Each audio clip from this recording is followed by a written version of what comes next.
quand on parle du ministère de la santé c'est ministère de la santé et de l'action sociale mais action sociale bi kenn du ci wax santé bi rek la ñuy wax mais ñëpp koy fàtte santé bi kay moom chaque jour ñu la yaa nombre de Covid ak ay hôpital bi yeeg am na benn séminaire rek xam nga moom fii moom dañoo ñemee séminaire dem séminaire mais social bi kenn du ci wax Sénégalais boo ko laaj da koy fàtte alors que c'est écrit la santé et l'action sociale.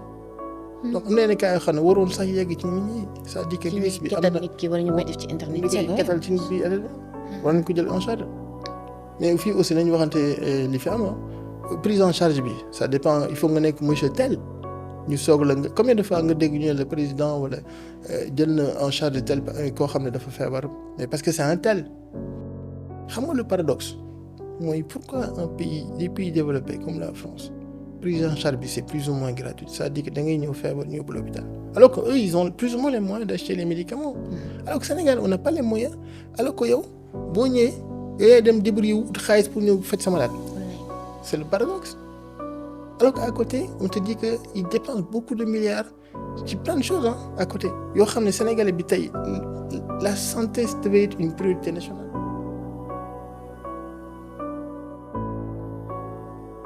ñu dalalaat leen ak jàmm fii ci seen plateau confidence ci biir Sénépeople wala Sénépeople plus tey nag dañuy di génne ci mood bi ñu nekkoon fan yi mooy moodu artistes yi xam nga moodu jooykat yi quoi te tey yaakaar naa sama invité du jooy tey nag dañuy dalal docteur en pharmacie docteur bi ñu ngi koy tuddee docteur Thierno Birahim Dieye Thierno Birahim Dieye nekk docteur en pharmacie à l'hôpital Saint-Denis de Paris dañ koy bàyyi mu nuyu Sénégalais yi docteur Dieye nuyu nañ la. moom ku ma fay naa la maa ngi nuyu ñëpp di nuyu aussi surtout les internautes yu ñuy seetaan di jaajëfal et puis di la remercier aussi ci invitation bi. d'accord ñun ñoo lay remercier ci disponibilité bi parce que xam naa ne c'était pas évident comme ni ñu ko waxee temps amul docteur Thierno Birahim Dieye tey su ma la waxee kan mooy Thierno Birahim Dieye pour Sénégalais xam kan la déjà man xawma kan la tey nooy présenter sa bopp. man de Thierno Birahim Dieye donc comme tout le monde rek je suis un Sénégalais fii laa juddoo màggee fii maa ngi juddoo Guédiawaye donc je suis un jeune de la banlieue et fier aussi très fier après fa defee samay jàng après suñu borom def ba ma dem université def sama thèse nekk docteur en pharmacie après suñu yàlla jàppale ñu ba ñu dem Europe continuer suñuy spécialisation ci laa def pharmacie hospitalière. d'accord balaa ñuy ñëw ci pharmacie hospitalière xam naa après di ñu faram-fàcceel lan mooy loolu dañuy des ci sa parcours maanaam ñu dalee ko ci bi nga amee ñaata at sax docteur say 10 ans loo ci fàttaliku. 10 ans nga man suñu kër maa fay caat donc xam nga caat yi souvent dañuy sob pare bëri affaire. ba pare ak beneen mot bi mais duñ ko wax. beneen mot bi mooy. mais xam souvent dañ naan caat dafay réew. waaw man moom j'étais mën naa ne dama nekkoon protéger sama yaay. alors tout le temps da nga doon toog sa wetu yaay c'est parce que quoi docteur lañ ko daan tere mu génn wala dafa bëgguma ko dafa yaru woon rek yaru boppam.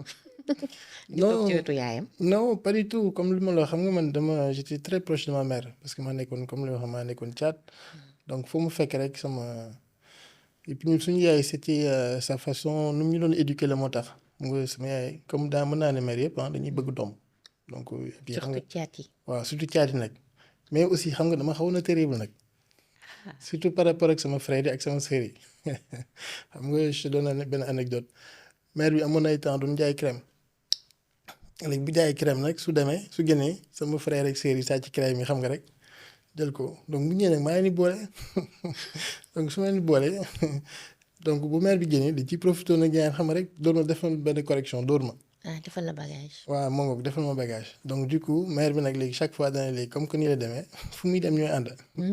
bu fa nekkee aussi ci itam laay nekk na nga xam ne ku ma xam nga ba nekkee xale rek sama frère yi ku ma wax dara ma tontu la parce que xam naa dama ñemee daal parce que mère bi nga nekk sama wet. parce que sa yaay mu ngi woon sa wet. sama yaay moom ci kenn dama demoon ba nga xam ne même koñ bi yëpp. mais xaritam yëpp caat lañ ma woowee. ba léegi fu may waxee nii su ma ñëwee kër ga lu ñu njëkk wax ana caat. parce que ci sama yaay lañ ko tàmmee et puis aussi xam nga maire bi dafa yoroon moo nekkoon maire mbootaay donc koñ ñi dañu amoon mbootaay léegi comme que man maa ci mënoon bind donc maire yi bu ñuy def seen natt yooyu affaire man la ñuy woo ma toog ci wet bi nag di bind. may jël kayit bi di bind su ma bindee pare ñu jël benn 100 francs may ma kontaan xam nga il faut xale rek. ah docteur dafa mel ni bi nga nekkee xale dangaa bëggoon xaalis de wala. non c'est pas que mais xam nga boo nekkee xale des fois da ngay soxla benn 100 francs benn 25 dem jënd ay tàngal jënd ay bonbon fii xam nga génne xam nga rek. foofu xale ay kocc daan nañ ko def. très bien. daanaka kocc sax moom def am naa benn cicatrice fii ci kaw ci bët bi mu kocc ndax da ngay teg xaalis bi jël suuf jëlu suuf léegi xale yi moom la ñuy wax ne xale yi léegi foowatuñu. jël xeer dóor boo dóoree bu xaalis bu génn yaa ko moom. benn scène nag ñuy joué nii rek si benn copain di dóor moom mës a gën a ko dóoral fii rek mu dóor affaire bi daal rek def benn kii teppis ma fii. mais bon. xanaa jour boobu nga gëj a joué de wala. non mais au contraire dañuy xam nga ñun rek da ngay. xale bu góor la woon. waaw ma ngoog da ngay jéem a nekk xale bu góor et puis. dëgër bopp xaw a dëgër bopp tuuti yooyu quoi. d'accord mais sa dëgër bopp tëwoo woon say parents quand même wala. non pas du tout man dama respecté woon samay parents j'écoutais bien les parents et puis ba ma nekkee xale sax en plus j'étais un peu plus timide que léegi sax laa commencé di wax di def yenn action yi nit ñi di ma dégg di ma gis affaire mais di wax di def yenn action yooyu yëpp dinañ ci ñëw parce que xam nañ docteur ci yenn affaire yoo xam ne moi je trouve pas que ça colle un peu ak ce titre mais loolu yëpp dinañ ci ñëw ci kanam.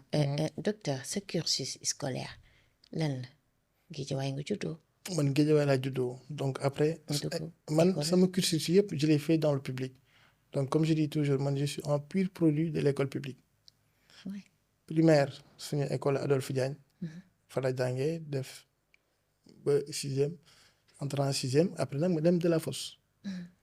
mais puisque ñun ñu ngi dëkkoon Guédiawaye donc de la fosse c'était compliqué may xëy nar a jël transport yi dem di jàngee donc puisque sama papa ñaari soxna la amoon donc kenn ki mi ngi woon Sicap rue 10. ma leen nuyu au passage sama kër tante. léegi fa laa doon lundi bi fa lay dem fa lay toog ba vendredi bi ma soog a ñibbi si Guédiawaye. donc toute la semaine j'étais ba ma nekkee de la fosse bi yëpp mën naa ne 6e ba 3e fa laa nekkoon après ba ma commencé dem ay seconde affaire yi elle a commencé des fois di def aller retour bi. xam ne su ma xëyee jóge Guédiawaye jël bus yi am na bus élèves yi. mu doon yóbbu voilà mais aussi c'était compliqué parce que bus yi temps yooyu day gaaw a fees da ngay gis bus bi day ñëw léegi mu taxaw ci arrêt bi day taxaw fële nga daw. ba sonn des fois nga jaay ci fenêtre yi. donc plein de choses donc c'était un peu compliqué. d'accord nga ñëw de la fosse est-ce que yomboon na ci yow jamono boobu pur produit de l'école publique nga wax est-ce à dire que ses parents amuñu woon moyen fayal la école privée wala. non c'est que xam nga man macha allah. à l'école dama mën ay bonnes notes. nga brillant woon. waaw un petit peu. et mon père moom c'est comme ça il nous a éduqués moom dañu doon pousser ba nga xam ne ñu am ay notes yoo xam ne et puis ku ci ëppale woon note da lay defal cadeau chaque fois donc du coup on se dévouait chaque fois pour am ay bonnes notes donc puisque man école primaire bi laa commencé donc j'avais des très bonnes notes donc il y avait pas de raison que ñu yóbbu ma privé alors que j'ai un frère boo xam ne moom après dafa dem privé. mais ma def foofu après ma dem de la fosse en plus de la fosse c'était benn école boo xam ne c'était un peu man année bi muy ñëw de la fosse année boobu parce que xam nga de la fosse avant c'était pas du woon mix. si ay góor rek fa doon jàngee donc tu vois après man année bi muy ñëw année boobu lañ koy soog a mixé. voilà donc je me rappelle ñun suñu classe ay benn jigéen moo fa doon nekk. mais après malgré tout ça de la fosse fa laa defee sama cursus bi 6e ba terminal alors que temps yi ma fay nekk mooy année yooyu nga xam ne de la fosse chaque année au moins am na 2 mois de grève. on faisait beaucoup de grève quand même suñuy temps. après yàlla suñu borom def ba ma am sama bac après ma amee sama bac nag ci laa jéggi canal bi. dem université. d'accord est-ce que jamono yi ngeen doon def grève yow. bokkoon nga ci ñi doon jiite grève yi wala. non man comme li ma wax rek man j'étais quelqu'un de très discret très réservé très timide donc man bu grève amoon ma xëyee ba déglu AG. gàddu samay dëbës dem ñibbi. voilà dara du la sonal. non daaw marche yi sax de temps en temps xam nga ma dox nii rapidement vite fait mais non ça jamais parce que aussi comme li ma wax rek sama yaay lépp ci mère bi la aussi parce que mère bi daf ñu doon protéger tellement ba nga xam ne tout le temps day contrôler xool fan nga ne tout ça et puis suñu papa aussi je me rappelle paa bi je donne un exemple suñu papa comme que ñaari soxna la amoon donc bu fa ay woon dañuy génn dem football yi ngoon si mais gis nga bu ñuy football des fois petit camp suñu copains yi sax dañu ko ndaxee bu ñu boo naree dugal sax ñu ne la booy sa papa nga ñëw rek nga daw bàyyi fa bal ba daw dem ci kër gi parce que paa bi c'était xam nga c'était pas l'armée mais voilà c'était un peu strict moom nii la voilà après nag bu heure foo jotee nga la bàyyi nga foo mais pendant bu heure jàng jotee moom foog nga dem jàng say leçon jàng voilà. D'accord donc loolu ma pay woon ba nga dem jàng góorgóorlu am sa bac dem université. Université yomboon.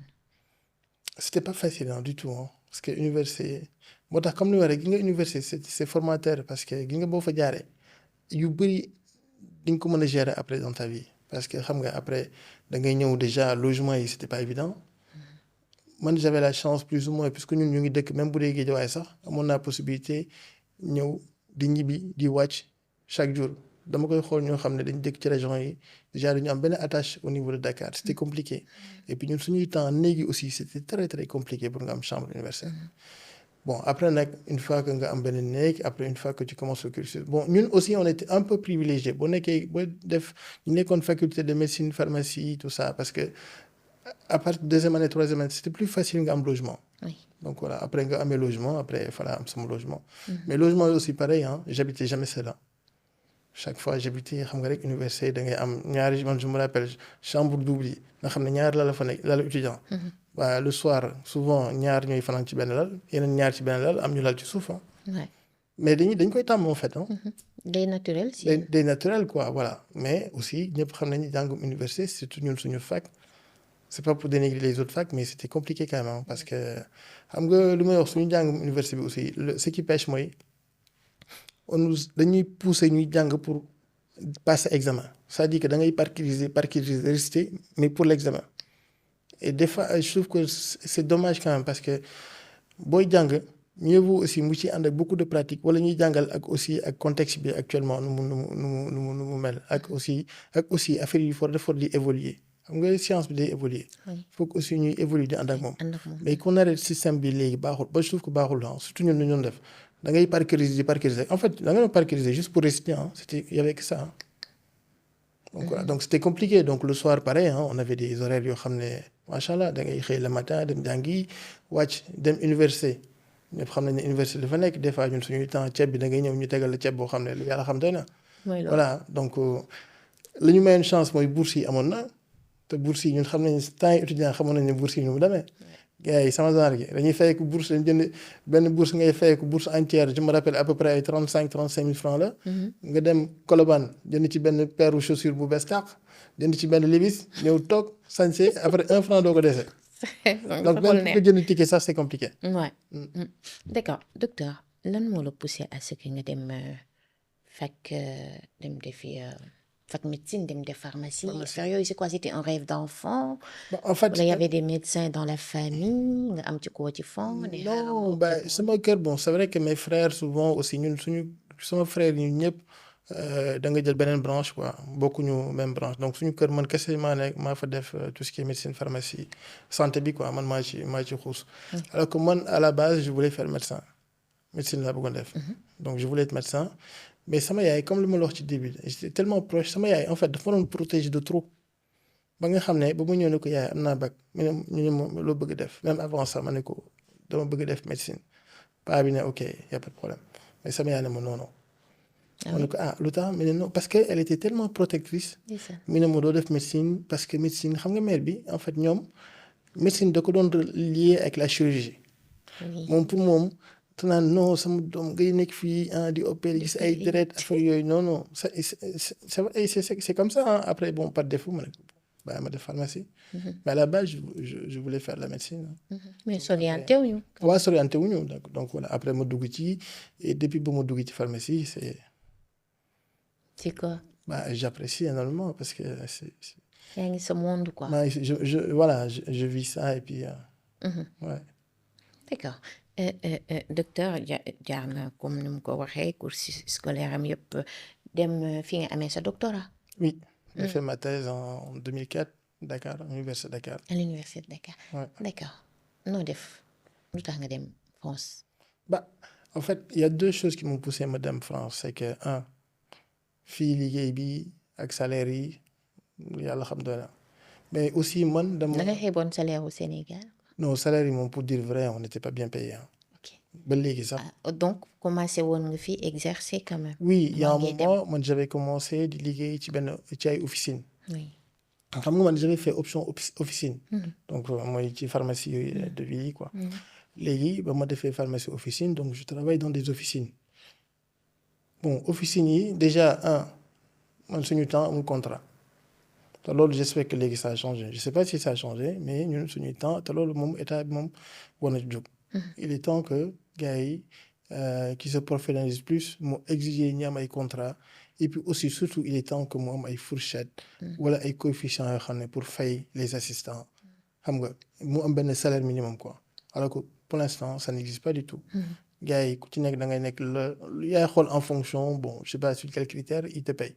tax ma des fois dafa neexul aussi ngay liggéey ci benn pharmacie nga gis ne que affaire yi ñu ngi dugg ak tout le te faut dire les choses ah gis nga bu am na pharmacie yoo xam ne sax dañuy dem benn instant t'as l'impression que l'assistant moom pharmacie bi parce que tout le temps c'est lui boo fu ñëwee moom nga fay fekk et c'est lui qui fait le boulot xam nga léegi et puis souvent le salaire ne suit pas bon après il y a plusieurs explications ils disent que oui charge yi tout ça mais bon pour man liggéey ak quoi c'est la moindre des choses donc yooyu aussi ci la ma gën a poussé ci dem Europe ci la bokk et puis aussi à un moment moi je visais loin en fait parce que man je me voyais mal passer sama temps ci derrière un comptoir même si c'est intéressant l'échange avec les patients yi ñëw ngay waxtaan ak ñoom mais je voulais prendre autre chose me spécialiser après nag ci laa déposé def benn DU diplôme universitaire c'est ça qui m'a permis en fait d'aller en France ñëw fekk fa des amis qui m'ont accueilli mais c'était pas facile du tout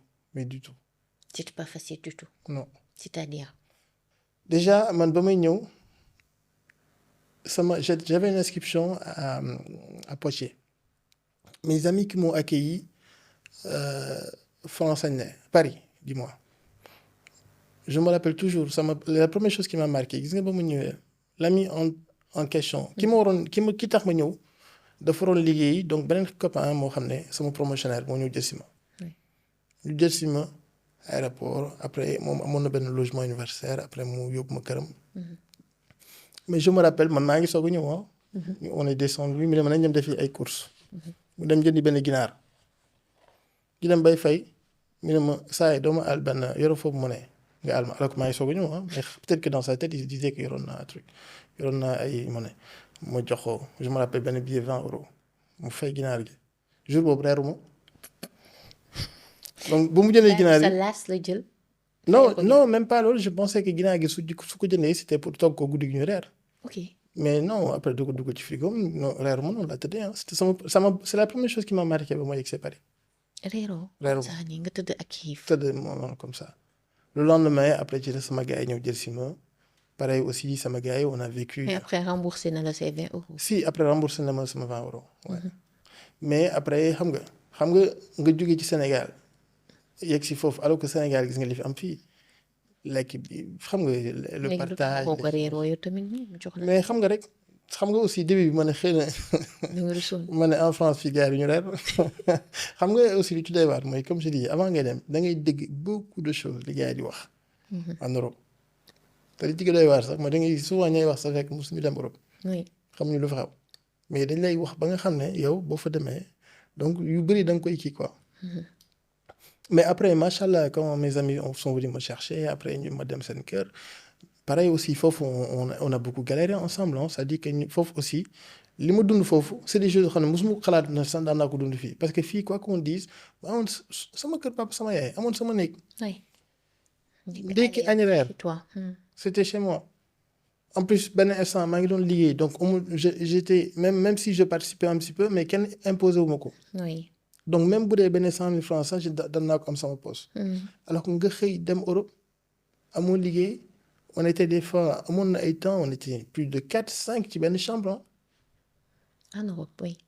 mes parents sama yaay daf ma doon woo mais j'osais même pas lui dire que ci yenn condition la nekk parce que xam nga rek ñoom ña ngay dund yaakaar ne que voilà et puis comme on pensait que l'Europe c'est l'Eldorado bu fu ñuy mais c'était pas ça.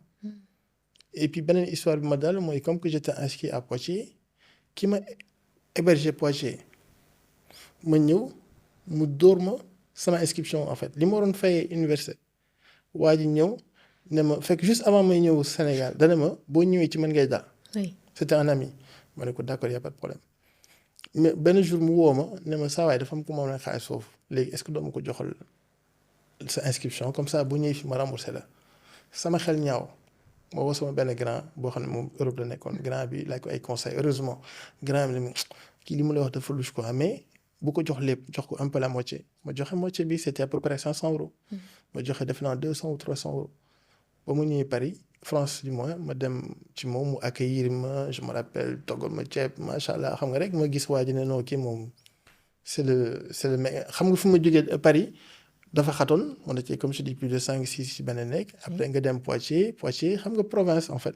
Paris moom dafa xat mais province souvent gars yi ay seen gandi appartement lañ yor donc mu yor benn gandi appartement ma ñëw mu tijji génn néegam jox ma ko xam nga mettre la ci condition dalal ma toggal ma ceeb je me rappelle mbaay ma fekk yooyu yëpp gën naa ko lekk xam nga ma ñëw dugg ci et puis après mu ñëw ne ma léegi xoolal demain on va faire dama lay yóbbu nga inscrire léegi jox ma le reste ma defal la chèque ma jox ko le reste mu jox ma chèque bi ñu ànd université ma joxe chèque ba def sama inscription après quelques xam nga puisque je vais pas cours tout le temps.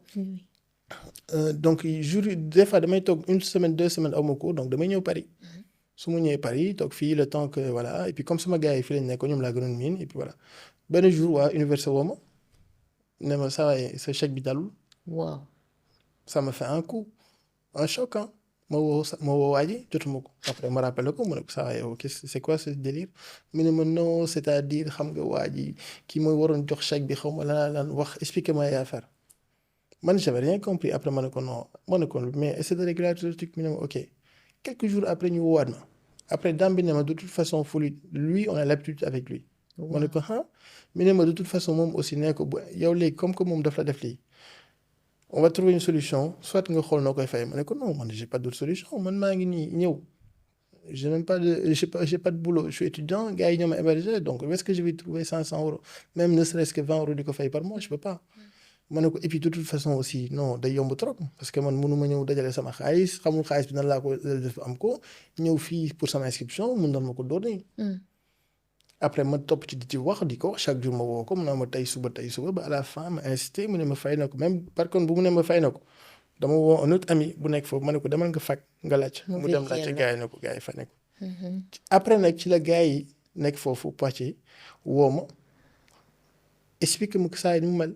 parce que ñoom en fait. kii moom dóorkat la woon. oui voilà mais puisque man. étudiants yi rek ñu doon dóor xanaa. non kooku ku mu doon dóor macha allah. mais puisque man wàcc bees yi non Dakar la ñuy wax moom Dakar lay dóor c'est-à-dire que moom da lay gis nga ñëw mu xam ne Dakar nga wàcc bees mu jël la accueillir la fat la këram. daal lay dóor xam nga boo ñëwee rek da lay mettre à l'aise sa xel daal rek saa waay mu xam ne et puis xam na ne Sénégal booy ñëw souvent da ngay yóbbaale euro bu bëri di nga am wecc tuuti. donc loolu lay dóor les gars yi après lañ ma expliqué ñu ne mooy en fait ñoom bëgguñu moon wax dara parce que comme que dañu yaakaar ne sama mbokk la. te bii comme moo fi indi ils pensaient que man j'étais au courant ma ne ko. waaw ak yeneen histoire yu doy waar yu ma vécu. docteur Dieye comme ni nga waxee nii on a constaté que yow doomu yaay nga quoi mën nga ko confirmer. oui non loolu moom je l'assume ah. doomu yaay nga quoi. lépp sa yaay la. waaw lépp sama yaay. sa àdduna si ta maman. bah oui. parce que gi nga amoon na comme je dis dans mes moments de galère benn jour damay toog xam nga dund affaire yu doy waar. comme yan. xam nga gars yi souvent ils sont pas sincères da ngay gis benn nit xam nga da ngay ñëw wàcc dëkk boobu amul liggéey amul dara et puis sa fierté da lay pousser doo mën a woo seen waa kër di laaj xam nga ay kii laaj ndimbal affaire yooyu parce que aussi ñoom ils disent que xam nga yaa ngi foofu donc voilà mais dafa bëri ñu faux. gars yi xam ne xoolal dañoo faux et ça y en a beaucoup de nos jours c'est-à-dire que j'ai vécu l'expérience c'est-à-dire que da ngay ñëw nit nga wax ak moom mu héberger la 2 jours xëy am na ci koo xam ne une fois daf ma héberger mu benn jour laa fa def le lendemain mu génn ma këram. pourquoi. parce que soi-disant sa copine nee na man le fait que ma ne ci kër gi da koy déranger alors que copine am mi ngi amoon logement ci kaw moom mu dëkk ci suuf. ok tu vois mais ay yeneen ak yeneen ah. alors léegi jour boobu kooku génne la lan nga yëg lan nga sentir. mais bien sûr mais xam nga yooyu aussi buñ la génnee ça fait mal hein mais après amoon naa ay xarit yu baax yoo xam ne macha allah chaque fois Tout le temps dañuy quand taxaw. j'étais dans le pétrin dama leen di woo par exemple je sais que j'ai un couple d'amis boo xam ne amoon na benn instant benn néegu étudiant lañ nekkoon mook jaba ji ëmb ba 10 ma woo ko ñu génne ma mi ne ma ñëwal sama kër ma ne ko non je vais jamais faire ça mi ne ma si ma ne ko non saa yi sa jabar dafa ëmb ba 10 mi ne ma waa léegi ñëwal nga fanaan au moins ne serait-ce qu'une nuit après le lendemain on trouve une solution ma ñëw fanaan këram le lendemain ma ne ko léegi fexeel tout ñu xool sa gars yi fi nga dëkk est-ce que amul kenn ku mu mën a héberger même ma fay dinaa jéem a débrouiller bu ut lu ma fayee. xam nga mu ne ma ok mais da ngay gis mu yóbbu ma ci kenn kooku ma dëkk fa un mois quelques jours mu xëy benn jour aussi ne naa génn sans raison. c'est quoi tu t'es rangé wala da nga nekkoon fois si ñoom. non mais c'est que comme je dis nit ñi ñoo faux en fait c'est-à-dire que man da ngay xam man je suis quelqu'un comme je dis très réservé très posé très calme donc même bu ma nekkee sa kër sax bugguma déranger man de temps normal sax j'aime pas déranger les gens. donc su ma demee bay dund situation rek nga xam ne c'est j'avais pas le choix. dem na ci aussi seen beneen copain kooku génne ma ñu yóbbu ma ci keneen koo xam ne aussi je me rappelle le gars là pour dire vrai waa ji c'est un talibé cheikh bu mag ci cité bi yëpp moo doon xëcc kurus fii xam nga rek def ay affaire yi ñaan gars yi di kii ñu boole ma waa ji ma ñëw déposer samay bagages je me rappelle toujours waa ji xëy dem Tours la ville de Tours ma dem Paris ñibbisi ñëw ñu ne ma saa yi dafa dem Tours ñu woo ko mu ne non dafa am ay kii mais dina ñëw balaa guddi ma dem sama couple d'amis fa laa toog après mu woote ni finalement du ñëw fa lay fanaan parce que dafa am affaire donc ñooñu heureusement ñooy héberger ma la nuit le lendemain ma dem Paris waa ji ñëw sama ginnaaw mais après finalement mu woo sama copain ne mënuma héberger quoi. Europe la nag. donc xam nga donc c'est des choses yoo xam ne da ngay gis gars yi comme lu ñuy wax gars yi dañuy changer. xam nga et puis en plus lui c'était un gars boo xam ne doon mettre en avant tarixa diine gi affaire yooyu donc tu vois nga dund lu mel noonu avec ces gens là ça fait mal moo tax am na benn jour amoon na ay temps xam lu ma doon woowee borom valise bu rouge bi je t'assure. tellement sa valise bi diri nga ko fu ne. parce que sama yére yëpp laa doon jël def ko ci valise bu rouge bi diri ko ba ma affaire yi maaree xam nga la def ma xëy benn jour ma ne non man j'en ai marre damay ñibbi parce que xaw ma lii man Sénégal au moins comme je dis am na fu ma dëkkoon maa ngi doon liggéey même ne serait-ce que as tuut sax nekk fi di galérer je vais pas faire ça mais après ma toog xalaatal ne non je vais pas faire ça parce que su ma ko defee day yomb trop quoi faut que. c'est comme si da ngay abandonné. damay abandonné et en plus de ça un jour dama toog un ami woo ma tu vois je. ah docteur moom doo jooy nag. non c'est que c'est dafa yéeme quoi tu vois mon ami woo ma ne ma sa yaay jox na ma xaalis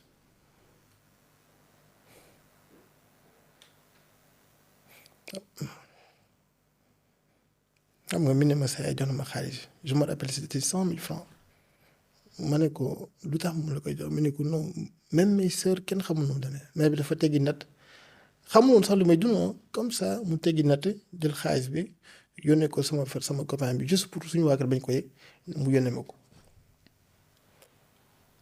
xam nga loolu dalay yokk jom.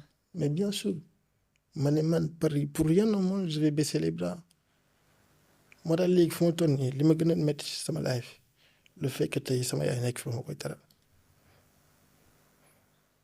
j'imagine. mais bon c'est la vie. ouais c'est la vie. mais voilà encore une fois c'est des choses qui m'ont beaucoup motivé moo tax des fois quand les gens parlent d'ambition damay ree sax ay reetaan la may def parce que je sais que c'est voilà man moom waxuma ambition sax mais yàlla baax na. d'accord nga nekkoon ci situation yooyu c'était pas facile comme ni nga expliqué docteur lan moo indi en fait mun naa jàpp ne xëy na li nga dund noonu ci jamono boobu noonu nga demee France moo tax tey docteur Dieye Sénégalais yi wala la plupart des Sénégalais yi la xam ci social lañ la xamee. est-ce que loolu moo poussé à ce que tey loo am nga dem bokk ak nit yi. en fait loolu c'est un plus. parce que gis nga man ba ma nekkee xale je me rappelle suñu kër ñun on n'a jamais été seul dans la maison.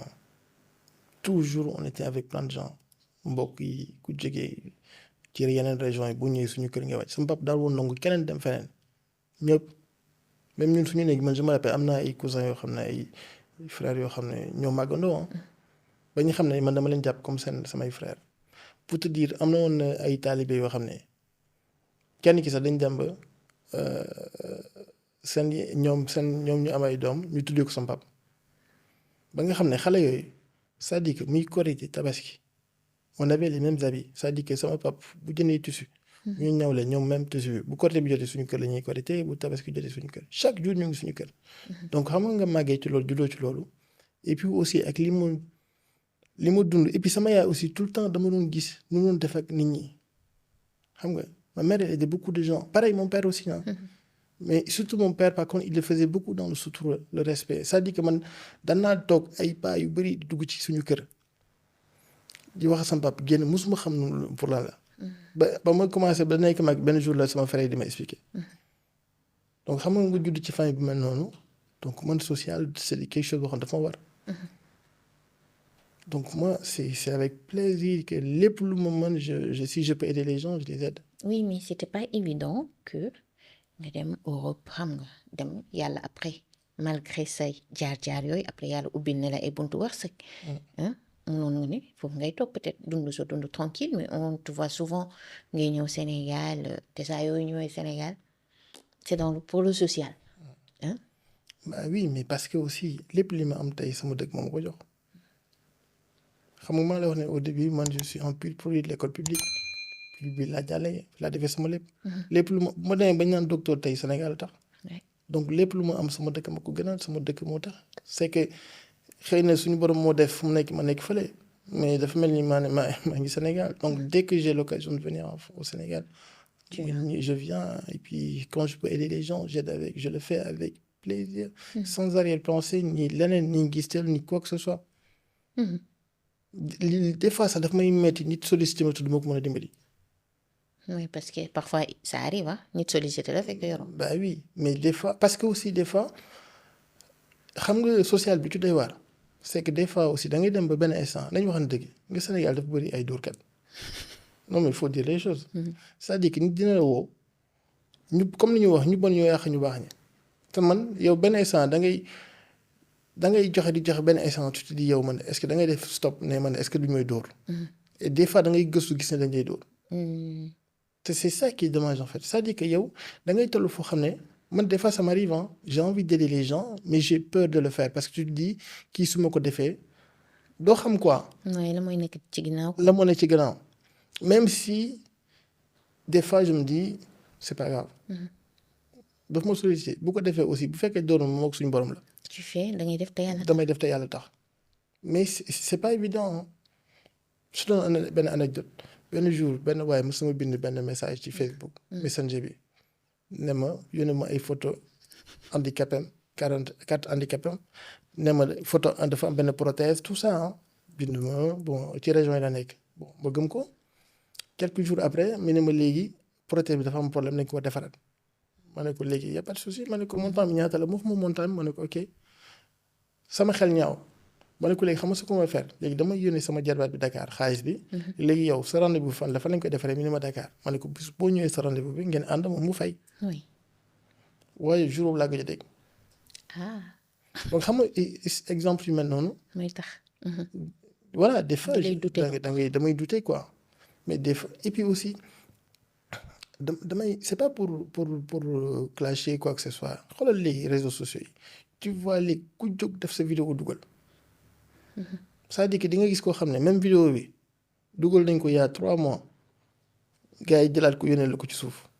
léegi bu fekkee yow xamoo nu mu demee da ngay ñëw jàppale ne way fekk ne chaque jour nga dégg des fois ay scandale ci ay ku ñëw ne xam nga collecté xaalis ñëw kii bi. faut je sais pas faut qu'on trouve un système boo xam ne ni gën a parce que je me dis gis nga man je sais que sénégalais yu bëri am nañ xolu yërmande c'est pareil en France man des fois damay toog gis ñu ne la benn étudiant am na problème fekk mosoo ko yëg. alors que je sais qu'il y a beaucoup de sénégalais yoo xam ne yàlla may na ne surtout nañ as tuut ñu nekk France yoo xam ne mën nañ jàppale. pour man tey aujourd'hui amoon na lu ñu doon organiser benn jeune étudiant sénégalais du ñëw France di tumuranke parce que ku ci nekk tey am nga foo jaar war nañ leen mën a jàppale. mais maanaam parce que yow sa dund li nga dund bi ngay doog a ñëw yéene woo ko benn étudiant bu non jógee yéen a Sénégal di dem. bien sûr kooku kenn du ko yéene moo ko kenn. mais aussi encore une fois aussi li may message may lancé aux parents c'est que nañu bàyyi xale bu ndaw am bac nga yónni ko France pour mu jàngi te mu leeral yow amoo condition yu mu fa nekkee parce que loolu muy indi tey ça me fait mal hein. Beaucoup de jeunes yoo xam dañuy ñëw foofu jàng moo leen fa indi xëy bàyyi jàng léegi ñuy def leneen je suis pas là pour critiquer hein. Oui. Mais je me dis que c'est dommage xam nga la moo tax c'est très simple il y a trop de pression sociale da ngay jël tey un jeune étudiant je le dis toujours hein nga yóbbu ko France mu ñëw fin du mois doo ko jox dara dañ koy héberger ok benn instant xam nga aussi ku la fat benn instant chaque fois mu lay jox benn instant day xaw a kii ndax day soof sax. léegi yow da ngay obligé dem uti un petit boulot d'étudiant mais boulot étudiant boobu lay commencer di fay ak benn 200 € wala 300 € parce que mënoo def temps plein parce que da ngay obligé di jàng. xam nga xaalis dafa doy waar nga xëy benn jour benn 300 € wala mois bi nga def liggéey bu bëri ñu fay la benn 500 € rek nga yaakaar ne yaa rey gerte gi xëy yónnee seen waa kër benn 100 €. ñu ne saa waay tekki na. affaire yi ñëw na. mais c'est vrai il faut dire les choses mais c'est ça qui se passe hein. Léegi chaque fois problème bu am ci kër gi ñu woo la lu am ñu kile donc pression sociale bi nga obligé benn instant fa ngay liggéeyee xëy sa patron ne la ah tey dafa am ku absenté est-ce que mën nga jël def temps plein nga ne ah ok grave. nga délaissé jàng. nga délaissé jàng bi tuuti xëy ñu fay la benn 1500 € nga kontaan. xam nga ki ma ne nga jóge ci 200 300 xëy ñu fay la 1500 € yow tu te dis mais ça y est. boo amul tuuti ku lay aider rek wala ku lay kii danaa la non bu nga daw bàyyi kii bi nga ne ah comme comment ay fay ko rek jàng bi daal mooy loolu. alors que tey je le dis toujours gis nga sa jàng moom tey bis boo demoon nga muñ des fois ne dina metti ngay ñafe di ñafe ba am sa diplôme am liggéey bu am rapport ak li nga jàng mais tu vas gagner 3 ou 4 fois plus que ça. mais day laaj nga am tuuti. Qui patience xaar ba affaire et puis surtout aussi pression familiale et pression sociale bi. loolu aussi ça joue énormément. D'accord docteur réussir na dem jàngam ba pare malgré valise bu rouge bi mu doon jëri fu ne mu teg ko fa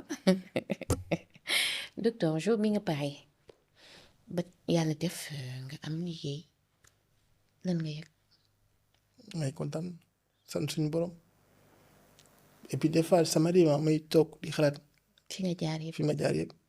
J'ai des enfants chaque jour loolu laa leen wax des fois dama leen expliquer même si ay xale lañ mais de temps en temps dama leen expliquer ñu comprendre xam fi ma jaar ak ba egg si fii. yombul woon. te yombul woon. mais comme je dis gis nga àdduna bi lépp ay jaar-jaar rek lépp ay jàngat la aussi donc voilà moo tax li ma wax rek la majeure partie yi ñëw ne France neex na. du ma ne naqare na de mais la plupart am nañ jaar-jaar. waaw te am na ci ñoo xam ne mais dund nañ du gën a garaaw loolu. docteur nag France neex na ne. non mais du ma ne neexul mais dama ne souvent boo ñëwee début bi des fois c'est pas évident surtout bu fekkee xam nga France le gros problème c'est quoi. Oui. C'est le problème de logement. mais boo ñëwee am na nag par contre y en a qui ont les moyens boo ñëwee am nga sa logement. yow lay waxati. dara. ah non je vais pas cracher sur la soupe hein. Je vais pas dire que France neexul hein. boobaa gars yi dama yow kon loo fay def ba léegi. loo fay def ba léegi donc yow yaa ngi foofu di dund ba tey ah. mais bien sûr mais non m'empêche. parce que liggéey bi moo la fa téye. liggéey bi ma fa téye mais tey au jour d'aujourd'hui may wax ak yow tey su ma amoon liggéey Sénégal wala am benn projet boo xam ne mën naa ko def Sénégal suba ma ñibbisi. mais est-ce que yaa ngi ci projet yooyu. mais ñu ngi ci mais xam nga aussi affaire yi doo tëb rek. mu tegu. nga tegu et puis aussi foog nga xool affaire yi bu baax saytu ko bu baax ñëw ne man lii laa bëgg kii voilà jéem a xool aussi en termes de rentabilité tout ça parce que aussi xam nga mënoo ñëw rek xëy nekk père de famille xëy bëgg bàyyi lépp man damay ñëw pour liggéey Sénégal ñëw te. yaay patriotisme. waaw patriotisme on est tous des patriotes hein mais comme li ma wax rek saa yi fin du mois booy fay sa facture kenn du la ko fayal. donc xam nga. Les gens ne sont pas plus patriotes que nous hein. C'est que souvent ils font un peu l'amalgame man comme je dis encore une fois ki jël décision dem émigrer dem c'est un choix personnel il faut respecter le choix des gens.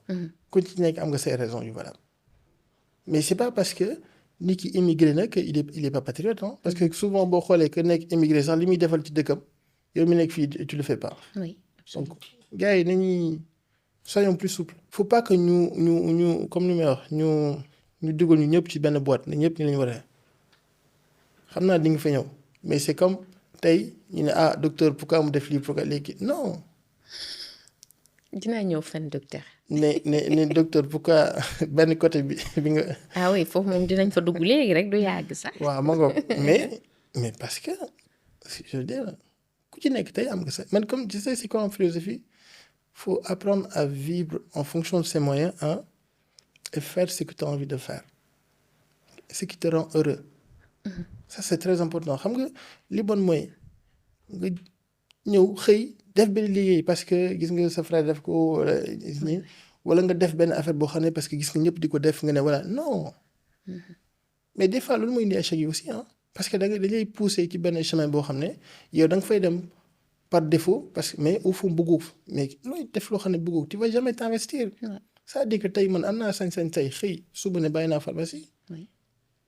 damay dem ci ferme yi créer benn ferme wala je vais aller faire la pêche ou faire autre chose faire boulangerie pâtisserie parce que loolu laa sentir loolu laa bëgg nit ñi war nañ ci mën a jàppale mais tey ma xëy ne damay dem ci boulangerie nga dégg ñëpp commencé au sein de ta famille ñu commencé ne kii saa waay xanaa dafa il a perdu des neurones wala quoi non faut laisser les gens ñu def li ñu bëgg surtout nag moo tax comme on dit encore une fois les parents doivent écouter les enfants discuter beaucoup avec les enfants nga xale bu nekkee xale gi commencé di waxtaan ak moom bañ a fermé wu et puis bañ a faire des choix pour nos enfants laisser ñuy waxtaan ak ñoom. ñu orienter leen juste. voilà di leen orienter mais après le dernier mot leur appartient bu mu ne moom lii la bëgg def mais nga jàppale ko ci. d'accord docteur mën nañ jàpp ne docteur Dieye dafa am xaalis parce que comme ni ma lay wax rek social bi.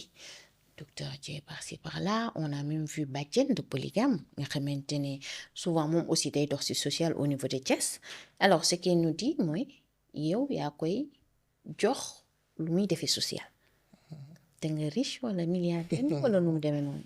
non pas riche mais en fait ñu ngi sant yàlla mais riche moom riche ak moi ça pour poser xanaa nga laaj la question à mes filles chaque fois elles me répètent la même chose papa t'es pas riche ah ma ne ko d'accord je suis pas riche. non je suis pas riche du tout c'est juste que maa ngi sant yàlla. te da nga bëgg di partager. te dama bëgg voilà di partager et c'est ça que j'inculque à mes enfants donc du coup forcément donc chaque fois et puis lépp lu may def xam nga boo nekkee waajur lépp looy def say doom dañ koy gis donc même mes enfants au jour d'aujourd'hui ay xale yu ndaw lañ mais elles me le répètent chaque fois j'ai 2 filles machallah elles me le répètent hein. Et il y a pas longtemps la grande elle m'a dit mais papa écoute je vais bien travailler à l'école comme ça su ma màggee on va aider les gens. xam nga comme ça tu vas être content xam nga donc parce que gis na li may def li may kii donc man comme li moo rek lépp lu ma suñu borom jox su ma ci mën a dimbali je vais le faire avec plaisir donc du tàggan dama riche hein c'est juste que quand je peux aider j'aide mais je te cache pas hein, des fois je dis non. ah ça va gars yi ko bëgg dee weexu de. ah d'accord parce que parfois da ngay bëgg a dee ah. mais bien sûr. mais moo tax aussi des fois benn pic laay lancer rek ce que j'appelle les donneurs de leçons. xam nga Sénégal dëkk bii dafa neex y a ce qu'on appelle les donneurs de leçons ñoo xam ne lu ñu lijjanti seen live fa la ñuy toog loo def ñu wax loo kii ñu taxaw na la ñuy jox ay conseils alors que ñoom ñoo la ëppi problème. oui mais. mais non attends je termine ma wax la.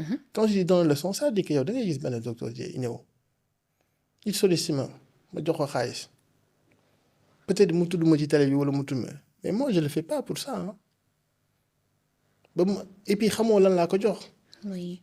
xam nga tey les influenceurs la li gars yi wax mais ñoom ñëpp tey la plupart ils amplifient les choses c'est-à-dire que mën nga ñëw may ko benn 10 000 francs mu xëy ne saa waay 100 000 francs la ma jox.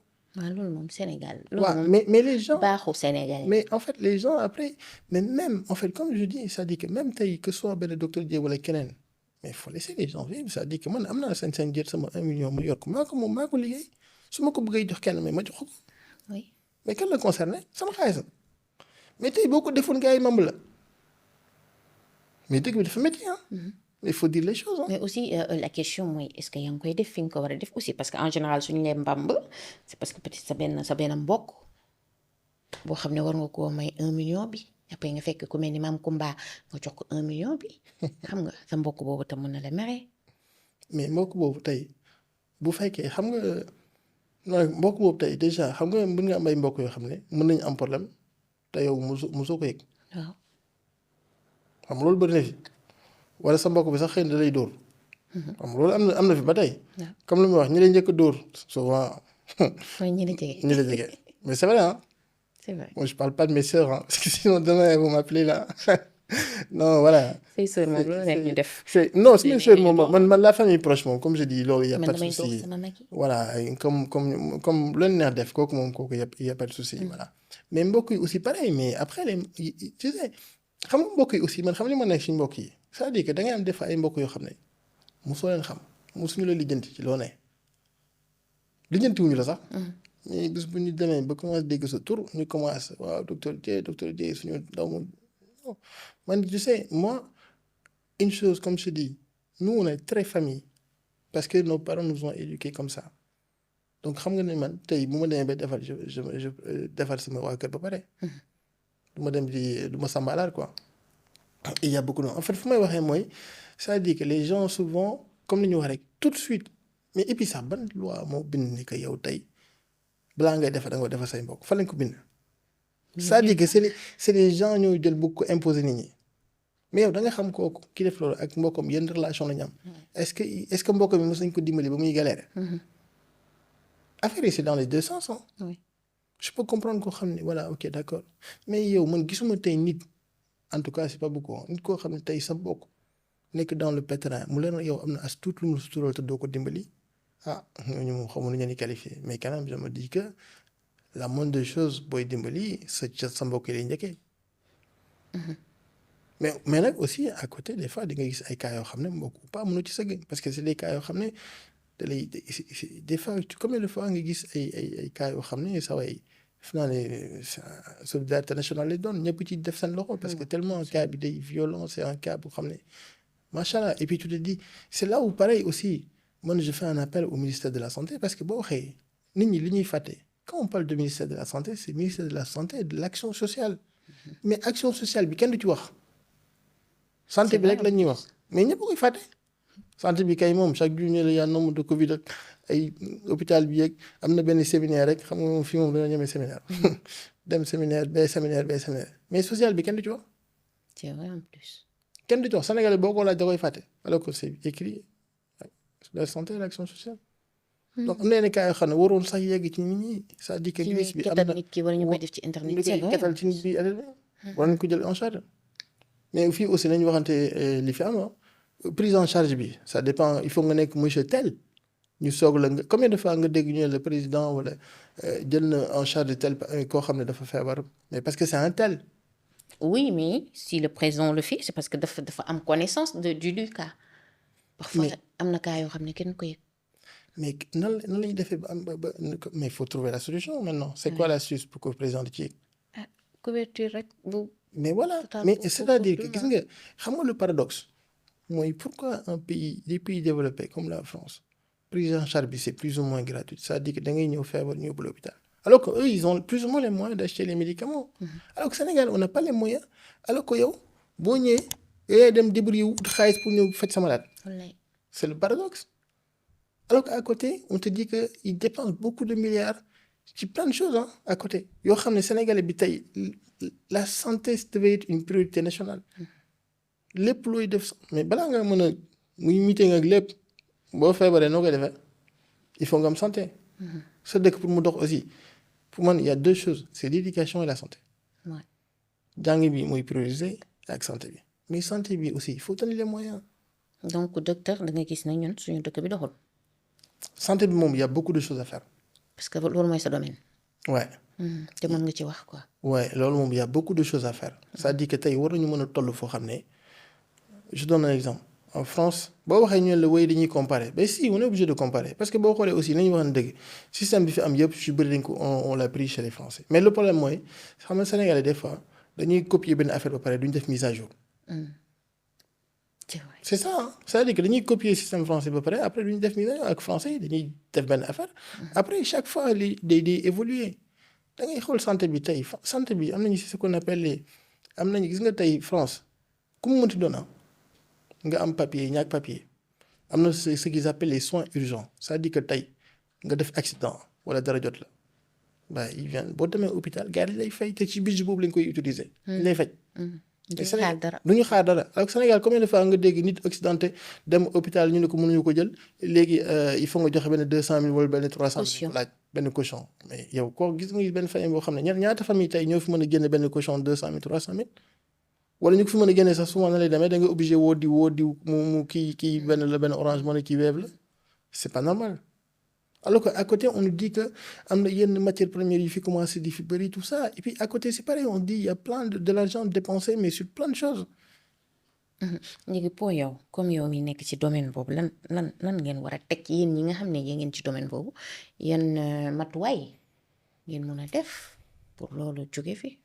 non xam nga. wala loolu c'est domaine état la état. non def man loolu man il y a deux choses gis nga Sénégal dëkk bi on a beaucoup de gens yoo xam ne ñi nekk ci dëkk bi ak ñi nekk à l'Europe yoo xam ne ils ont les compétences pour gérer yenn postes yi pour def yenn liggéey yi mais souvent du ñu jël souvent lépp la ñu politiser et ça c'est très vraiment dommage parce que je me dis ñëpp Sénégal yi ñëpp ko bokk c'est notre pays ñoo ko kenn gënuñu ko bëgg. et puis même beneen si yéen ngeen di liggéey ci yeneen dëkk. oui kenn gënuñu ko bëgg man mii di wax yow comme je dis encore du ma sañoon tey ñëw liggéey fii mais aussi beneen instant tu sais c'est la question que je dis tout la question que je me pose tout le temps gis nga dëkk bi aussi du ñoo ko mën a changer xam na lañ ko mën a changer parce que nous tous ñun ñooy ma dañuy toog ci salon yi wala toog ci mbedd mi wala di waxtaan gars yi booy dëkk bi dafa métti dëkk bi mais beneen instant mais il faut qu'on s'implique ñun ñoo mën a dugg quand tu te dis que yow tu es une personne intègre nga xam ne yow suñu borom am na as tuuti mu la dénk te xam nga ne yow am na yoo xam ne doo ci dugg am nga sa fulla am nga sa fayda mais yaay dugg ci ay système bi muy faut s'investir en politique. oh ok donc ñun mun nañ jàpp ne docteur dafa ñëw pour def politique. non waxuma ne pour wala l'instant dafa am ambition dugg ci politique. non pour l'instant mënuma la am na ambition wala awma ambition mais ce qui est sûr que moi je suis décidé que dëkk bi ñun ñëpp ko bokk te ñun ñoo ko mën a changer. te bu ni ñu defee nii instant yi duñ ko changer. Il y en a même qui disent ouais ça sert à rien de faire la politique parce que de toute façon c'est le même non moi je suis pas d'accord boo dugg ci politique doo mën a changer affaire yi tant que dugguñu ci politique bi raxas ça va jamais changer parce que chaque année chaque élection tu vas voir c'est les mêmes têtes mais je suis désolé de dire mais chaque fois c'est les mêmes têtes les mêmes personnes que tout le monde connaît ñooy gérer dëkk bi au nom de quoi comme si ñun dañoo gën a jàng dañoo gën a muus wala dañoo gën a kii. mais su fekkente ne ñooñu ñoo jóg pour def loolu aussi nous on est obligé de subir su fekkee loolu lañ bëgg aussi toog di subir rek. mais loolu laa wax nag laxisme boobu moo war a jeex c'est-à-dire que ñun ñëpp ñoo war a dugg nag dugg ci game bi comme ni xale yi di waxee. mais d'accord ok est-ce que docteur dafa pare pour dugg ci game bi wala. fu may wax nii.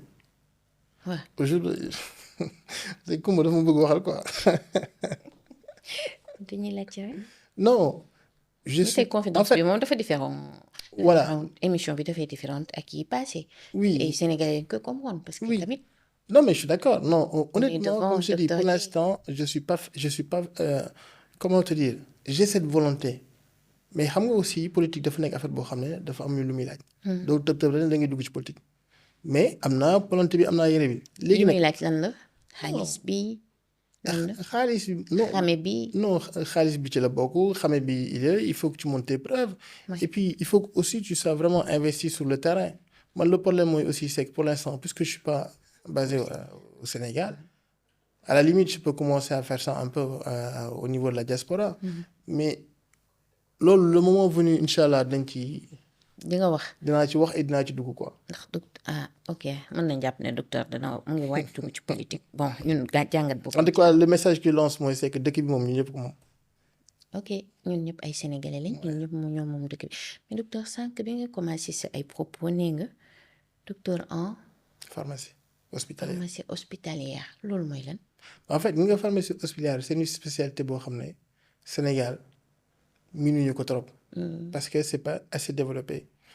comme li ma wax toujours rek les gens quand su ma leen nee pharmacie hospitalière ñu ne ma la mooy pharmacie hospitalière man la tey boo hospitalisé hôpital ba ban garab yi lay jox fu muy jógee en fait c'est les pharmaciens hospitaliers ñoom ñooy gérer loolu mais pharmacie hospitalière bu France ak yeneen dëkk yi c'est totalement différent bu Sénégal parce que Sénégal moom pharmacie hospitalière bi ça se limite plus ou moins mooy commander yenn garab yi te xam nga garab yi ci bëri malade moo ko indaale. Oui. parce que amuñu ko. donc voilà après ñu def des petits trucs alors que ñun pharmacie hospitalière bi c'est tellement diversifié et puis on joue pleinement notre rôle de pharmacien c'est-à-dire que man tey le médecin xam nga ñu déjà tout le processus est informatisé c'est-à-dire que médecin bi fi mu toog def consultation patient bi bind ci ordinateur bi def prescription médicale bi man fi ma toog j'ai accès à la prescription et puis ça me permet de faire ce qu'on appelle l'analyse pharmaceutique c'est-à-dire que damay xool médecin bi lu mu bind j'ai accès aussi bilan bi c'est-à-dire que bu ñu ko defee prélèvement sanguin bi xool taux d'hémoglobine tout ça xool fonction rénale bi est-ce que baax na ou pas ça me permet de comparer tout ça ak traitement yi ñu ko bindal te am naa sañ-sañ tey médecin bi des fois nu mu bindee garab bi bu fekkee garab def na le matin la nga koy jël alors que ça garab boo xam ne le soir la nga ko war a jël ma defal ko benn message ne ko comme quoi ni ñu ko heure bi plan de prise baaxul faut que ñu jël ko le soir. des fois médecin day bind ñëpp ay juuma dans la précipitation mu bind benn garab boo xam ne patient war ko jël mais dans ce cas man damay woo médecin bi ci saa si wala des fois je me déplace dans le service. dem c'est un échange waxtaanam comme aussi à l'inverse médecin bi des fois day bëgg bind benn garab boo xam ne moom maîtrise ko bu baax mu woo ñu laaj ma ne ma écoute garab bi laa bëgg bind nan lañ koy bindee est-ce que patient mën na ko jël ban heure la koy jël yan lan laa war a surveiller bu koy jël tout ça. Donc ça c'est ce qu'on appelle la pharmacie clinique et à côté on fait ce qu'on appelle la rétrocession mooy ce qu'on appelle la vente au public c'est-à-dire que am na garab yoo xam ne Sénégal je pense que je sais même pas si am na fi mais am na garab yoo xam ne ils sont disponibles qu'à l'hôpital c'est-à-dire que patient bi bu demee en ville du ko am mais garab yooyu patient bi day ñëw à l'hôpital ñu ñoo ko accueillir expliquer ko garab bi ñu mu ko jëlee donc ça c'est une chose stérilisation mooy tout ce qui est matériel utilisé au bloc matériel stérile bu ñu ko utiliser au bloc pare dañu ko yóbbu en stérilisation ñu stériliser ko nettoyer ko mettre defar ko ci circuit bi ça c'est une chose. Les dispositifs médicaux aussi tout ce qui est dispositifs médicaux c'est-à-dire tout ce qui est pansement stérile les cathéters tout ça yooyu aussi pharmaciens yi ñoo koy gérer. chimiothérapie bi Sénégal ngay gis chimiothérapie infirmière bi médecin bi da koy bindal patient bi dem génn jënd ko bon am na yoo xam ne disponible ci mais avec les ruptures il y a tout le temps des ruptures ça aussi il faut que nit ñi wax ci parce qu'il y a beaucoup de ruptures en plus xam nga yow nga ñëw nga am sa cancer nga am yaakaar ci chimiothérapie nga ñëw jour ba ñëwee la mënoo def sa séance parce que amul produit bi amul ñooñu ñoo gën a jaaxle et ça faut trouver une solution pour les anticancéreux léegi nga daw dem wuti ko fu ne su ñëwee nga jox ko infirmière bi mu préparer ko ñëw defal la perfusion bi alors que qui dit chimiothérapie c'est des produits yoo xam ne ce qu'on appelle cytotoxique am na ak benn toxicité bu mu àndal donc infirmière bi malgré que jël na yenn précautions yi mais doyul alors que ñun bu dee en France c'est-à-dire que le pharmacien ñun dañu am ay zones ce qu'on appelle des zones d'atmosphère contrôlée ñooy dugg ci biir préparer chimiothérapie jox ko patient bi xam nga ba nga xam ne poche bi day préparer léppay prêt ñëw jox ko infirmière bi day jël rek branche bu paree nga xam ne du ko sax laal bu paree noonu la koy dindee sànni. Donc ça c'est des choses qu'on fait et maintenant ce qui est à la mode au niveau de la France c'est ce qu'on appelle la conciliation médicamenteuse xam nga tey da ngay gis benn patient mën na am beaucoup de spécialistes yu koy suivre mën na am benn diabétologue bu koy suivre mën na am benn cardio benn neurologue mais souvent boo seetloo patient bi day am 3-4 ordonnances yu bokkul xam nga kooku tey bu ñëwee hospitalisé médecin bi nu muy def souvent il va lui poser la question est-ce que yan garab lay jël mais du gis ordonnance léegi loolu nag c'est le rôle du pharmacien c'est-à-dire que man tey bu patient hospitalisé may ñëw en première ligne woote waa famille am laaj leen ban pharmacie déjà lay jëndee garab. xam nga souvent ci même pharmacie bi la koy jëndee nga woote ci pharmacie bi laaj leen garab yi mu jënd yëpp nga répertorié ko ci benn tableau bu fekkee am na benn cardiologue nga woote info yëpp nga récupérer ko. après nag garab yi yëpp nga boole leen def benn synthèse def benn analyse xool garab yi est-ce que war nañ bii mën nañ ko arrêter wala bii mën nañ ko continuer après nga waxtaan ak médecin bi mu xool bu d'accord yi nga bëggoon ñu arrêter ko yeneen ñu continuer ko des fois bu d'accord ngeen reprendre liste yëpp mais au moins on lui facilite la tâche am na lépp. il y a ce qu'on appelle aussi conciliation de sortie c'est-à-dire que cette fois-ci bu patient bi di génne balaa muy génne nga ñëw ak médecin bi xool garab yi muy jël yëpp. ngeen waxtaan nga ne ko bii de mieux vaut nga arrêté ko wala bii mieux vaut nga changé ko c'est un échange. donc docteur da nga bëgg a wax ni li nga wax ni yëpp ñun amul suñu réew. non pas du tout pharmacie hospitalière moom fii Sénégal. fii Sénégal léegi la moo tax doo ñëw fii nga liggéey ci. dama gars yi woo non en fait am na benn master bu gars yi commencé woon fii un petit peu mais sans plus hein. Ouais mais après bon je sais qu'il y a beaucoup de jeunes collègues pharmaciens yoo xam ne qui sont des fois qui me sollicitent mais aussi ñoo xam ne bëgg nañ dem France wala yeneen dëkk yi spécialisé wu un peu daal di ñëwaat quoi mais ça fait un gros défaut en fii ah te en plus ñun suñu dëkk yi sax ñoo ko gën a soxla parce que xoolal tey problème yi fi am yëpp souvent erreur médicamenteuse souvent c'est lié à la prescription en fait parce que c'est pas informatisé le ministère ça fait un moment qu'il nous parle d'un dossier informatisé boo xam ne on l'attend toujours ah. gis nga ba léegi gisaguñ ko te gis nga affaire boobu bu amee mais ça va faciliter plein de choses c'est-à-dire que le médecin fi mu toog tey da ngay toog sa service nga am sa malade man mu ngi cardio nga soxla benn neurologue nga tu fais appel au neurologue bu ñëwee neurologue bu ko gisee jarul sax mu lay compte rendu wax ak yow ci dossier bi lay dugg taper compte rendu bi lépp day am trace. patient bi nga soxla diététicien bi gis ko ba diététicien bi bu ko gisee ba xool ko def la ko benn régime bind lépp tout t'as tout. médecin bi aussi fu mu toog ci lay bind bilan yi mu war a def dana kii nañ ko defal tel bilan. infirmière bu ñëwee dina gis ne kii tel bilan le médecin bi laaj bu fekkee dafa soxla kiné mu bindal ko kiné ñu woo kiné donc yooyu yëpp xam nga affaire yi day évoluer. dañu nekk trop en retard par rapport aux autres voilà. ci côté boobu moom ouais on a beaucoup de retard et ouais à rattraper il y en a beaucoup. je dis pas comme je dis je suis pas là pour cracher sur la soupe hein. Il y a des choses hein, qui sont faites et il y a des choses mais il y a toujours on peut améliorer les choses et on doit les améliorer parce que nous on est dans un pays boo xam ne gars yi xam nga tey li may wax da ngay xool suñu les patients la plupart am na ñu bëri ñoo xam ne sont analphabètes c'est-à-dire que li leen médecin bi di bindal sax xamuñu ko. donc ñooñu il faut nga leen accompagner di leen expliquer mais xanaa xamoo li gën a simple tey infirmière buy dugg ci chambre bi dafa war a annoncé wu. ñëw laaj patient bi ba mu confirmer ko turam noonu la mu ne ko lépp lu muy def da ko war a wax ne ko garab bii ma lay bëgg defal c'est garab bii pour antibiotique la wala lii lay tax a jóg mais fii Sénégal amul lool boo poser la question. waaw boo laajee ñu ne da nga maa gën a xam sama liggéey. non mais c'est vrai alors que affaire bi de loolu c'est une relation de confiance la c'est-à-dire que tey. juste soo dematee hôpital balaa ñu lay piqûre laajteel lan la. mais justement tey médecin bi non tey am nga droit dugg dem hôpital ñu bindal la ay garab wala sa patient am dara nga laajte compte rendu d'hospitalisation bi au nom de quoi war a ko laaj. dañ la ko war a jox. defal le compte rendu bi ne la kii ba mu fa hospitalisé te telle date à telle date léegi lii la lii lañ trouvé garab yi la jël léegi lii. mais tey boo ko fi laajoon gars yi peut-être qu'il y en a qui le font hein, mais c'est pas la majorité et puis l'autre problème nit ñi lañ la ñuy reprocher suñu hôpitaux yi mais c'est au niveau de l'accueil. Accueil bi il y a beaucoup de choses à faire au nom de quoi encore une fois je suis pas là pour dire d'essayer tout le monde mais nit pour lan ñu ngi ngay jaani nit ki ñëw di la laaj mais c'est normal nit ki ñëw jaaxle am sa malade mais il faut que tu poses des questions. Oui absolument. Et puis le médecin même ou l'infirmière ou même l'agent d'accueil est en droit de t'expliquer de donner une explication. mais c'est parce que loolu lépp jànguñu ko aussi.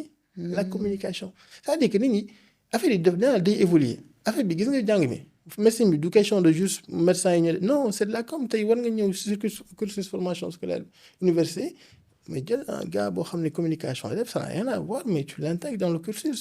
oui expliquer que soit les infirmières. Oui. Former agents il faut qu'on forme des agents d'accueil spécialisés pour recevoir les patients pour faire le tri au niveau des urgences et puis surtout aussi. Former des urgentistes c'est ça loolu amuñu ko. c'est-à-dire que des médecins spécialistes urgentistes. Oui. Mais il y en a pas. wala bu fi amee tamit mooy loolu.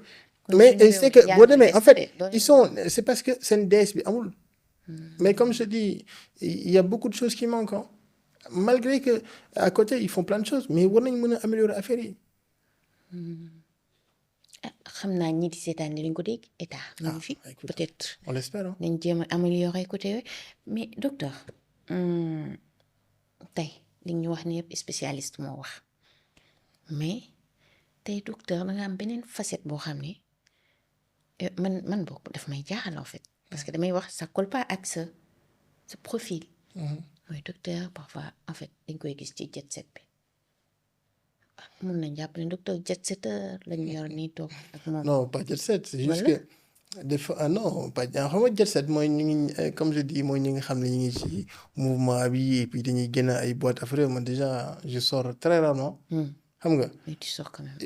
mais c'est exceptionnel hein parce que voilà mais bon après c'est xam nga comme je dis il faut aussi apprendre à respecter le choix des gens man c'est-à-dire que man je suis quelqu'un boo xam ne su muy liggéey dama ko jox ak xam mais des fois aussi j'ai le droit sans pour autant me justifier de me faire plaisir génn dem bégayer comme on dit dem noos dem dans un resto bu chic dem benn truc affaire mais se faire plaisir en fait Waaw. c'est juste ça sa hein. bëgg-bëgg la. sama bëgg-bëgg la quoi mais c'est pas aussi je suis pas dans l'excès comme on dit on sait tous que tout excès est nuisible mais je suis pas dans l'excès hein. Je suis pas là à faire les boîtes de nuit tous les soirs non c'est juste que de temps en temps c'est que man j'aime la musique De xam temps nga en temps nga dem ci Pape Diouf parfois nga mais dem fee. mais non Pape Diouf aussi xam nga sama grand la maa ngi koy nuyu suñu xarit la ñun suñu voilà xarit ñu la. koy nuyu au passage c'est quelqu'un que j'apprécie énormément et puis mu jox ma cër aussi Ouais. donc xam nga quand tu as un gars comme ça mu jox la cër respecte-le mais forcément quand il t'invite ci benn soirée mais da ngay dem léegi voilà. ñu seen la Paris soirée Viviane yi mais parce que comme je te dis rek xam moo nga lay dundal daal yow boo loolu boo si dafa bokk ci sa ay loisirs. non et pourtant en plus c'est pour dire vrai ça pour te dire ça fait des années musuma dem soirée mais récemment je suis allé dem naa soirée Pape Diouf ak soirée Viviane parce que aussi xam nga des fois da ngay man en plus je suis dans le milieu médical des fois je fais des astreintes des fois da ngay ay garde da ngay wàcc sonn beaucoup de stress donc bu yooyu amee aussi ça fait plaisir xam nga et puis sax xam nga moo fay yóbbu sax c'est juste pour voir les autres gens les autres Sénégalais toog foo waxtaan xam nga chaque fois tu communier ak voilà ñoom. communier ak ñoom et puis un peu de bégayer et puis en plus c'est une soirée il faut pas croire hein soirée Viviane bi la dernière fois ay 23h le jeex xam nga loolu nekkul ay soirées yoo xam ne dem ba 3h du matin 4h du matin ok mais voilà mais quand tu jet set xam nga c'est un mot boo xam ne dafa rëy non dafa rëy moi je suis pas un jet setter hein. mu kole la ko docteur xam naa dañuy waaj a jeexal confidence bi mais confidence dañuy faral di poser yenn question yi mooy tey su ma ne la lan moo la gën a neex sa àdduna lan la. Bah li ma gën a neex c'est le fait que je sois papa ça c'est quelque chose boo xam ne moom c'est toujours beau. ah ouais c'est fou comme je dis moi mes enfants c'est des anti-stress hein. su ma liggéey ba wàcc malgré que je suis fatigué je suis stressé quand je les vois c'est moo tax je le souhaite à tout le monde hein. Qui voilà mais sinon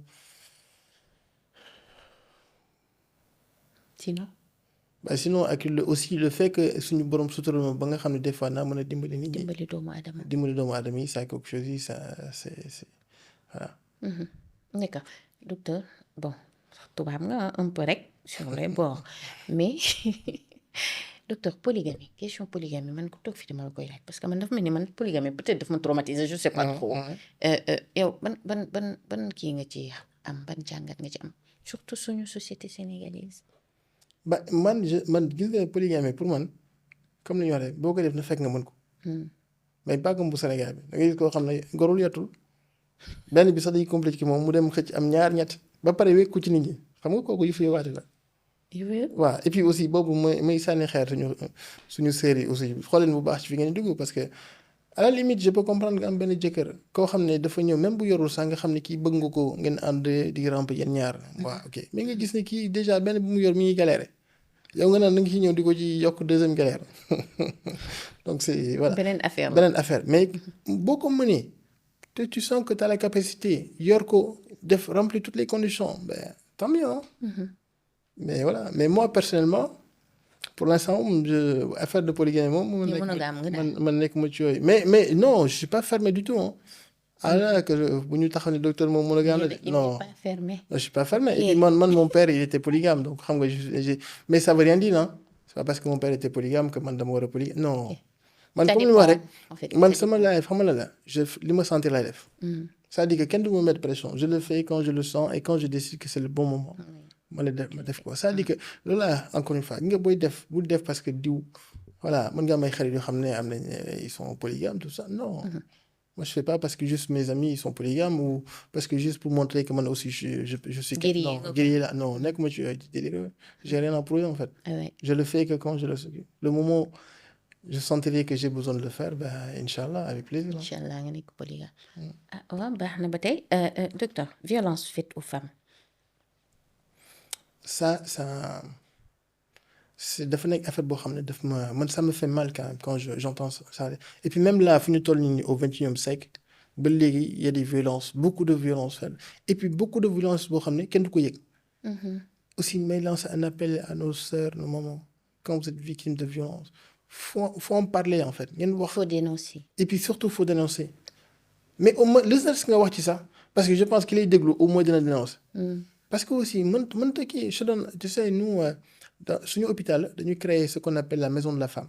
Donc c'est benn entité la à part. oui benn gynécologue moo ko créé. Maison de la femme bi c'est pour accueillir souvent des femmes victimes de violence. xam nga parce que voilà des fois dañuy mais des fois dañ ci waxtaan ak ñoo xam ne dañuy dund lu métti loo xam ne. dafa yéeme. donc moom da leen accueillir et puis tellement man je suis très proche avec elle dama leen accompagner tout le temps donc du coup il y a même quelque temps j'ai réussi à trouver benn financement benn laboratoire financé ñu benn somme pour ñoom jàppale leen quoi parce que ñoom ils ont besoin de qu'on les accompagne qu'on les aide et puis pareil aussi dafa am benn association boo xam ne dafa nekk pas loin de suñu hôpital ñoom aussi dañuy accueillir surtout les femmes migrantes et les femmes victimes de violence et les femmes yoo xam ne souvent dañuy ñëw elles sont traumatisées et puis des fois dañuy ñëw am yenn feebar yi donc souvent ces femmes là man dama fay dem man ak benn médecin et su ma fa demee en fait on fait des tours de table yoo xam ne dañuy toog di waxtaan ak ñoom en fait le but réunion boobu lan moo ko indi c'est juste pour leur expliquer bu fekkee am na ñuy jël ay traitements ñu expliquer leen garab yi nan lañ ko war a jëlee lu tax waruñu ko arrêter pour renouveler ko comment ils doivent faire tout ça et des fois pendant ces réunions da ngay gis ne ñoom dañuy commencer di elles se libèrent quoi di expliquer suñuy jaar-jaar mais des fois da nga ciy dégg ay histoires yoo xam ne ça dañuy t'oses même pas le raconter en fait donc voilà donc c'est man pour man c'est un fléau boo xam ne dafa war il faut que ça cesse. il faut que ça cesse. et pour que ça cesse il faut que les gens comme tu dis dénoncent. faut dénoncer les choses ah. maslaa gi la ñu war a baax. et puis pour dire vrai sax xam nga affaire bi fan lay commencer li may wax mes sœurs la encore ca doxaan nga lay commencer c'est-à-dire que góor bu la ci mbaj benn mbaj sax nga ba ko non mais c'est vrai parce que yéen aussi des fois da ngay rebatas ci maslaa ga da ngay gis nit ku génn kii. waa ji door la benn mbaj. nga ne non garaawul xëy na tey il était pas bien non je suis désolé. mais mbéj boobu mooy commencer dem indi leneen c'est-à-dire que dès l'instant où il lève la main sur toi mais tu dénonces ça et puis tu arrêtes tu mets fin amul ay y a pas à dire c'est non voilà faut arrêter. il faut arrêter xale jigéen ñi kon nag il faut arrêter mbaj bi maanaam lu nuyoo lu feeñ ci sëy bi. nuyoo woon na ci ngoro bi. ca ngoro gi mais ci bëri c'est comme ça non parfois du nuyoo ci ngoro bi. waaw loolu moom dëgg la sama gars yi dañuy dugg ba pare. da nga découvrir ay affaires. non loolu moom dëgg la. waaw ak ñoo mën a jouer film. xale yu góor yi. waaw da ngeen a aay. man boo ko ma ci aay ngeen doy ngeen waar docteur ma bàyyi la nga tàggoo ak Sénégal yi. bah écoute ça m'a fait plaisir encore une fois ma waxtaan ak yow et puis raconter un peu sama jaar-jaar li may wax rek mooy encore une fois il faut que les Sénégalais apprennent à respecter le choix des gens et puis ñu bàyyi nit ñi def li ñu bëgg. et puis aussi gis nga dama gis rek seetlu benn affaire léegi y a trop de méchanceté gratuite dans ce pays c'est-à-dire que nit da lay gis bañ la rek pour dara comme ça juste sans aucune raison wala mu gis nga nekk ci leen loo xam ne yaa ngi sa bonheur mu jéem ne def tout da ko yàqu te loolu pour lan y a beaucoup de jalousie et d'hypocrisie aussi loolu la ñu war a bàyyee lii suñu maam du doon wax nañ tàppe xol yi c'est-à-dire que nit ki ku nekk sa wërsëg waaw loolu sa wërsëg doo ci et puis il faut être patient ku nekk ak suñu borom yow da nga am sa chemin mais yow man mën naa xëy suñu borom tijji ma ay wërsëg yu bëri yow nga xëy doo am dara ma dem quelques mois xëy affaire yi jaxaso yow suñu borom tijji la affaire yi mais boo gëmul yàlla amul patience ba et puis nit ñi il faut dire les choses hein je suis désolé de dire y en a beaucoup gëmuñu yàlla dañuy wax rek mais non moo fi am gëmuñu yàlla peut-être qu'ils vont dire que docteur non mais c'est vrai parce que mënoo je peux pas concevoir que nga ne gëm nga yàlla ba pare am na yoo xam di ko def wala di ko wax. comme li ñuy wax rek nga suñu borom lu muy récompenser pour ñun ñëpp on le sait c'est le cœur li nekk ci xol bi moo ëpp solo mais affaire bi du question la ay paroles taxaw di wax rek naan ni non mën nga comme ni ñuy wax rek di xëy di julli suba ngoon fekk sa xol bi rafetul ça n'a pas de sens. et des fois loolu fi bëri na nit ñi rafetal xol yi wane une famille ñëpp Sénégal muñ tax a jóg. suñu objectif mooy Sénégal jëm kanam et on peut y arriver et on a les capacités on a tout ce qu'il faut pour y arriver bu dee compétences rek on a les compétences Sénégalais doomu Sénégalais tey foo dem dégg leen fa muy on fu ne ay kàngam lañ fa macha allah pourquoi waruñu mën a développer suñu dëkk vraiment mais parce que souvent il y a beaucoup de choses yoo xam ne qui se passe yoo xam ne moo dul kii il faut que benn instant aussi voilà comme je dis li may wax rek le nouveau président bu fi ñëw aussi wala ku fi mënti doon bon courage parce que Sénégalais yi saa yi ñun moom dañoo. neexuñoo mango ñun gérer ñu c'est pas facile ah. c'est pas du tout facile, hein. Mais bon, en tout cas, je te remercie énormément de l'invitation, di gërëm ñëpp ñi seetaan. Encore une fois, je fais un petit coucou à mes deux filles, à mes deux princesses, hein. Ak aussi di nuyu sama association bi xam nga ñun suñu waa koñ dañu créé benn association bu ñu tudd cosaanu Las Palmas mooy ñu nekk ci diaspora bi. Comme ça pour ñu bañ a fàtte ne ñun Las la ñu Las Palmas la ñu màggee fa la ñu yaroo xam nga man mii di wax yow man Las Palmas laa juddoo fa laa màggee yaroo. Guédiawaye donc di leen jaajëfal ñun ñëpp. Et puis je fais un coucou à mes sœurs mes frères leen jaajëfal mes neveux mes nièces tout le monde. Comme ni gars yi wax ku lim juum. ak sama gars yi nekk France ak tout le monde. D'accord. Tout le monde je salue tout le monde. D'accord ñun tam ñu ngi leen di nuyuwaale di leen wax ne fii la confidence bi yam tey di leen wax également que ne confidence du pour jooy kese wala triste lu kese bon bien que docteur xawoon na triste benn instant et c'était très normal confidence c'est ouvert à tout le monde ah surtout nag ñi nga xamante ne ay références la ñuy nekk pour jeunesse bi nga xamante ne ñu ngi seetaan ñu ngi leen di gis ñu roy ci ñoom peut-être góorgóorlu genre yi nga xam ne man sama genre yi nga xam ne ay dawkatu jàng lañu woon ñu bàyyi daw jàng bi xam ne jàng tamit am na dara day fay. day fay de. du dëgg day fay donc xale yi góorgóorlu leen ci jàng bi foofu la ñuy doxee waat encore une fois tàggu leen remercier ñi nga xamante ne bon tout le temps ñooy jàpp ci man li may def mooy ñi nga xam ne ñoo ngi solal yére yi ñi nga xam ne ñoo ngi solal bopp bi muy Mounas borom vision peut-être nekk fële ci Wakam di remercier également Rama Brési mais dañoo bàyyi tey je devais porter 3 tenues dama waroon di changer di sol di kii mais bon comme confidence loolu du kiiwam damay remercier Rama Brési nekk Wakam di remercier Marie-Louise Ndiaye chérie maître Bamba Cissé boobu nga xamante ne également robe bu rafet la ma yónnee ma waroon koo sol tey jotuma ko sol Louise beneen yoon incha allah di remercier également Diarra Couture également say ay tenue macha allah ñëw na kontaan naa ci yéen di leen wax merci di leen jox dig daje ba beneen yoon incha allah.